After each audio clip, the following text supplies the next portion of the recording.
We work hard as physicians to take care of the health and well-being of our patients. But when it comes to our money, do we have the same condition of care?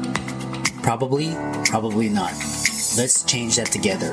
Welcome to the Financial Freedom for Physicians podcast, where we'll fight and advocate for your financial literacy.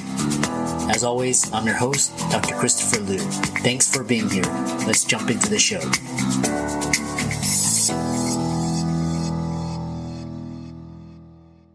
This week's episode is sponsored by CityVest. CityVest has quickly become the most popular and best way for doctors to invest in top-performing real estate private equity funds that are usually reserved for institutional investors. This unique access to investing in these institutional funds is available for the first time ever through CityVest's easy and secure online investment platform. CityVest does the hard work of conducting due diligence and vetting the investments. They even get a third-party due diligence report that is posted on their website. As a result of aggregating a several million-dollar investment amount into their access funds, CityVest gains access to investing in the institutional investment and is able to negotiate better investment terms such as a 12% preferred return. You can check them out at cityvest.com or go to the link in the show notes below. Welcome everybody to this week's podcast episode for the Financial Freedom for Physicians podcast. I'm your host, Dr. Christopher Liu. And as you know, I talk about 4 pillars of freedom: financial, time, emotional, and your location freedom. And the podcast has expanded and grown, so I'm bringing in non-physicians and entrepreneurs, investors, business owners doing things outside the box on the cutting edge and to benefit the audience. So in that light, I have Chris Myles, and he's an expert website investor. He's a blogger, entrepreneur, and he has his own podcast as well, but he's going to talk about starting your own business, keys to success, and it's going to be a great conversation. So Chris, welcome. Hey, thanks, Chris. Thanks so much for having me on. I really do appreciate your time. I'm really looking forward to this. This is exciting. So let's go ahead and jump right into it. Yeah. Well, it's so I love people that ditch their 9 to 5 and really set out on their own, achieve success, and now are sharing it. So tell us about your story and how you got started, and we'll go from there. Yeah, for sure. So I would say I got married back in 2013, and a couple of years, it was just me and my wife. We had jobs, but they weren't the greatest jobs in the world. I like to call them JOBs, or just over broke type jobs, is how we felt all the time. But we were surviving. It wasn't a big deal. And then we found out that we were pregnant with our first son back in 2016 or so. And literally everything changed, right? My wife was like, hey, I want to quit because I want to stay home and take care of our son. And I'm going to be honest, at the time, we didn't have or make enough money in order to support that type of lifestyle, especially with my salary. So I was thinking, man, our salary is going to be cut basically in half. What are we going to do? Right. But she sat me down and she says, Chris, you need to figure this out. That was like, so I had to put on my big boy pants like really quick. And I started going around on the internet looking for things, because the last thing I wanted was to dive into something that was going to cause me to work more in terms of being gone from the house, because I was already gone 12, 15 hours a day. I know a lot of, the doctors who listen to your podcast, I know they pull long shifts at the hospital, and that was too much for me. I didn't want an added burden on that, but I need to come up with something quick. And what I ended up doing was I stumbled on a lot of stuff, but I did eventually settle on blogging and affiliate marketing. Now, I don't want to say that it doesn't take any work to build that up, but it is passive the more that you work on it, because once you've built it and it's out there, it kind of just coasts and you can concentrate on something else. And then you can also put systems in place to where people are taking care of different aspects of the business while you can now concentrate on something else, right? So it's been fun. It took about, I would say, about 18 months or so. I'm not going to say it was easy by any stretch of the imagination, but I was able to kind of figure it out. And through a lot of ups and downs, we got to the point to where I was able to have my wife quit her job without having to really worry too much, about the financial aspect of it. And it wasn't even really planned. But then about maybe 4 or 5 months later, it got to the point to where it was almost a waste of time for me to go to work every day. I could have spent that time working on the business and growing it. And that's when I kind of made the shift and was like, you know what, let's go ahead and give this a try. And thankfully, that was about 3.5, 4 years ago now, and we're still going strong. Nice, nice. I love those stories. What what drew you to blogging, as opposed to, YouTube or podcasting? What is it about blogging that's draws you to it? Yeah, well, I mean, I do YouTubing and podcasting as well, but the thing about blogging is just that was probably near and dear to my heart for the most part. I'm a serial entrepreneur. I've tried almost everything. I've moonlit as a DJ on the weekends. I've bought and sold clothes online, and I would send people the wrong clothes by accident. I wasn't good at a lot of it. It wasn't really justifying my time and effort really to put into it. It made some money. Don't get me wrong. It made some money, but it wasn't life changing. Hey, quit your job. We're fine. Let's go to the Maldives. Something like that. It wasn't like that. But we were making a little bit of money with it, but a lot of it wasn't justified enough to continue working on it. I mean, like most people, I went online and I Googled how to make money online. I got a lot of trash back. It's sad, what comes back when you Google that kind of stuff. But I did eventually settle on affiliate marketing and blogging. What really called me to it was the passive nature of it, as you do the work once and then it's there. I can write a blog post or maybe even a YouTube channel, podcast, or whatever, and it's there for years, and I get traffic from that, and they still buy things that I recommend. They buy things that I'm offering, depending on the brand. And it just made sense. And it was something that's, you don't have to always, the cool thing about blogging is that you don't need your face everywhere. If you don't want, you can use a persona online and just use it. A lot of people don't even realize that, but using that persona online, a lot of people don't want to get in front of a camera or get in front of a microphone, like, like us degenerates, right? So, but we do it just because we enjoy it. But the cool thing about blogging is that you can really kind of stand off and just have it running, that little machine running on its own, and it generates an income. And because of the website investing part of it, these are businesses that generate revenue. So you can actually buy and sell these things as well. It's a great place to park your money, so it really does work out well. Doc to Doc is a personal lending solution designed by doctors for doctors. We understand that doctors' financial situations change faster than an insulin drip in ketoacidosis. And we also understand that doctors are the most reliable borrowers in the world. Through our proprietary algorithm, we're able to provide personal loans at great rates with amazing flexibility, because we take into account your schooling, your specialty, and where you are in the medical journey. Doctors come to us after they've matched into residency, and we loan for all sorts of personal reasons, from credit card debt consolidation to family expenses and medical bills. We speak with everyone who applies for a loan and offer fixed interest rates and flexible term options without prepayment penalties. If you're a physician looking for a personal loan, fill out our application form now.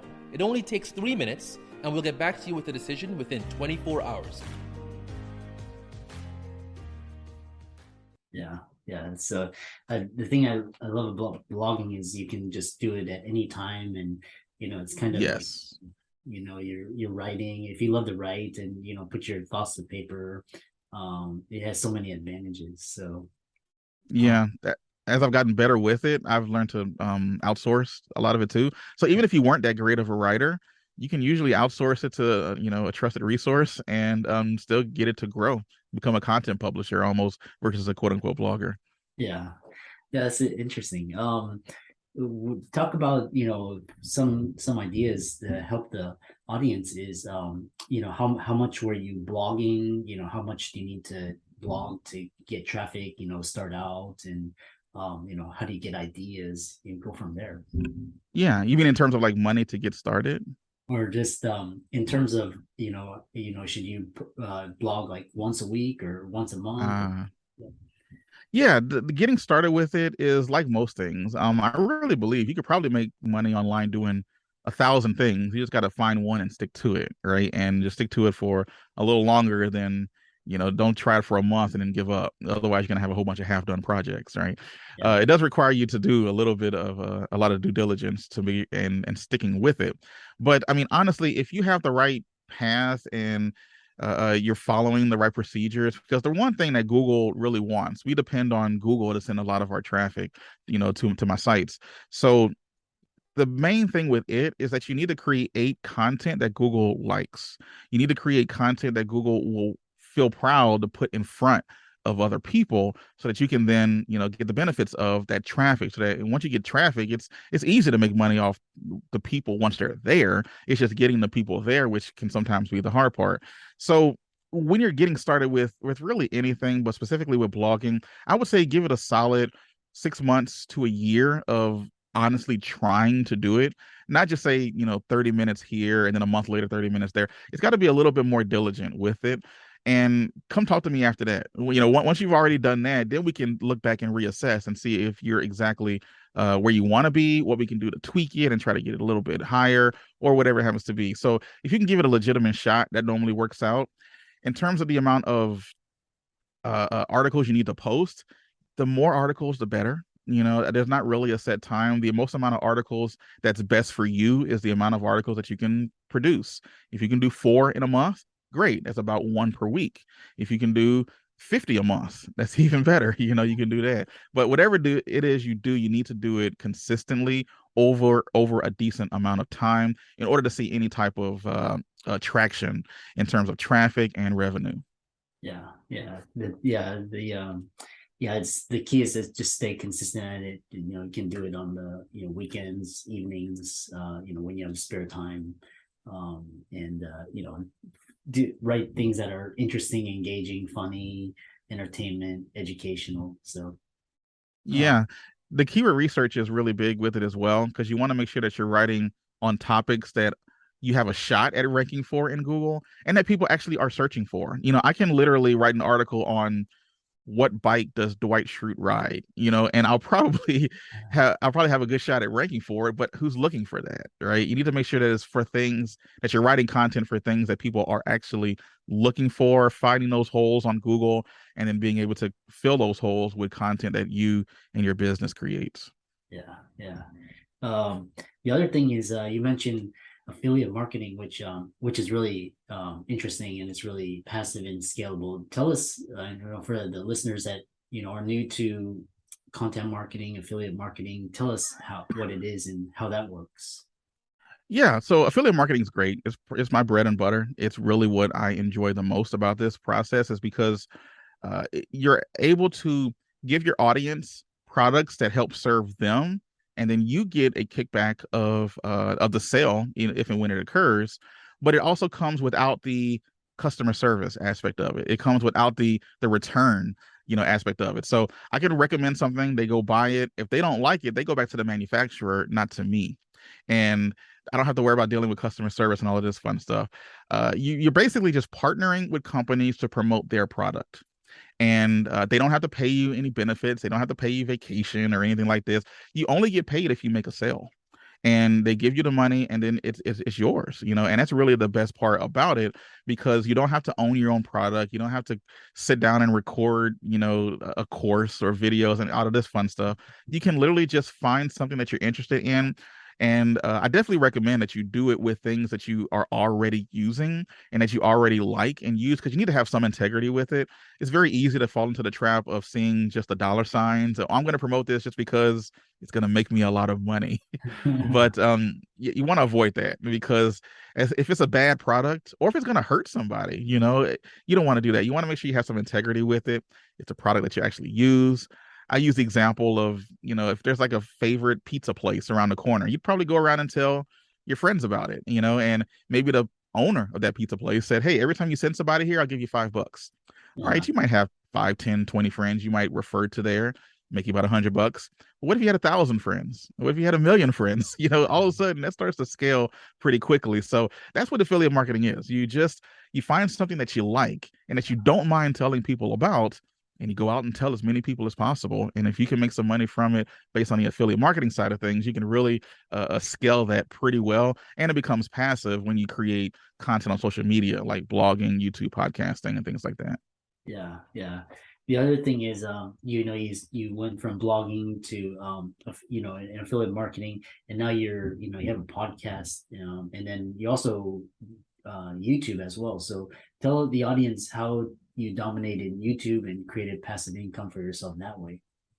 Yeah, so I started off with blogging like 100%. I wasn't doing anything else, and I could have stuck with that. There's a lot of people out there who do just blogging and they're fine, But usually if you go into another aspect of it, such as YouTube or podcasting, regardless of the topic or the niche that you happen to be in, you can sprinkle a little fire on your blog, because now you're kind of diversifying the traffic streams that are coming to that site.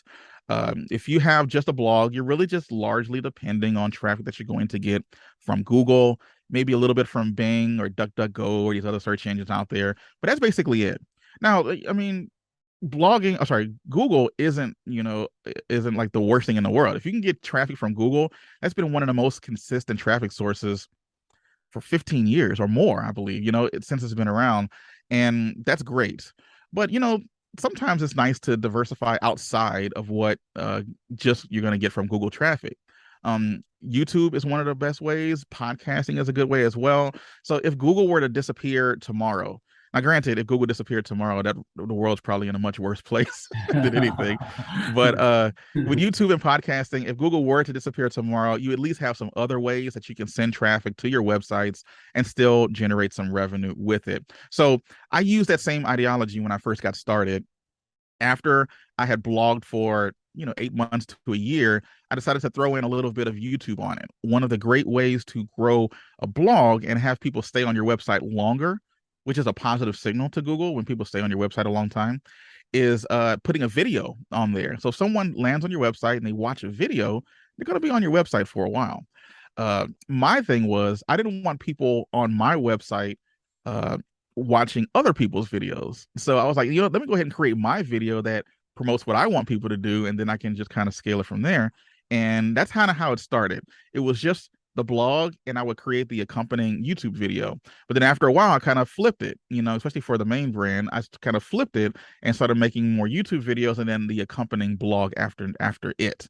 And then after a while, started with podcasting, and it just kind of kept growing and growing. You got to be careful of doing everything all at once, otherwise you're going to not do anything. But this is just over the course of a few years, right? I was able to add this aspect, add that aspect, and then here we are today. So that's kind of how I fell into that. Nice, nice. Yeah. The thing I love about organic content marketing is, it starts small, and then you have the flywheel effect. It gets bigger and bigger, and it grows and compounds, and you're using your creativity. So that's the fun part of it. And then, when the money streams come in, it's even better. So yeah, I like the flywheel example because I use something similar with the a snowball. It starts off small, and then it just gets bigger and bigger and bigger. And sometimes on social media, it'll get so big you can't even control it. It's just going down the hill, and there's nothing you can do about it, right? yeah, And at that point, it does become more increasingly passive over time. yeah. The other thing is, you use ads, such as Instagram or Facebook. I know YouTube and LinkedIn also have it, but tell us how ads can supercharge a business. Yeah, so ads, okay, so we have been talking about organic traffic, for the longest so far. But there is ways that you can kind of, you can pay Mr. Zuckerberg a few bucks, and he'll put your stuff in front of people who are interested in it. And gonna be honest, it's creepy and scary, but Facebook is really good at what they do. And they're able to usually get the ad in front of the right person, not just the right person, but at the right time, because that's really the big part about it as well. And if they're interested in it, then hey, then I can promote a product, I can get traffic to a website, I can try to get people to buy this or buy that. And as long as the profit margins are there and you play the numbers game, you usually can come out on the other end profitable. You do have to be careful with it, because if not, you're just going to be, giving Facebook and Instagram money for no reason, because they're going to take it if you give it to them. That's for sure. So some quick ways that I found that have been helpful in growing is to infuse an organic nature to it as well. So I use the paid ads to kind of explode I'm already doing organically. And that's super helpful. So if I post a video like on my Instagram and it gets pretty decent traction with my immediate audience organically, then I'll sprinkle some paid ads to it as well, because I knew if it did well for this audience, it's probably going to do well for a much more broader audience as well, which gets more eyeballs on the brand and more people who know who I am. And now I'm a little bit higher on the rung in everyone's minds. I just want to be the guy that you remember when it comes to learning how to blog or create a passive income. When you think about anytime you run into somebody, you might have a hard time remembering their name, but you're going to remember what they do. Oh yeah, you're the plumber guy. Oh no, you're the doctor, right? Yeah, something like that.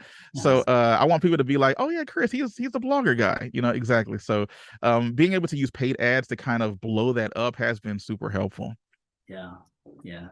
This has been a fantastic conversation. I really enjoy talking with bloggers and content creators. And I know the audience is intrigued, and how can they visit you, contact you, visit your website, maybe work with you? How can they do that? Yeah, for sure. So I would definitely recommend checking out my podcast, if you don't mind the gratuitous plug. But Blogger Evolution is my podcast. Be sure to go check it out, subscribe. You can also find me over on Instagram, Chris Myles Official. And if you want to get in touch with me directly, you can definitely just shoot me a DM on Instagram. I spend an ungodly amount of time on my phone, so I'll respond to you probably super quick if you have any questions or concerns. But other than that, that's pretty much where you can find me, either on the podcast, Blogger Revolution, or on my Instagram. Awesome. And for the audience out there listening, Chris's resources will be in the links and show notes. So Chris, thanks so much. Hopefully we can connect together at a creator content conference, and we look forward to hearing for your future success. Hey, I look forward to it as well. I don't want this to be the last time we talk, so let's go ahead and connect and go from there. I'm excited that you made it for another episode. You are truly the best. If you've been following the show for a while, you know that my passion is to bring you the education you need to find your path to financial freedom. Please come back week after week for new content, new resources, and great guests. Until then, if you haven't already, please be sure to check out the website, www.drchrislumdphd.com, for more support. I'll see you next week.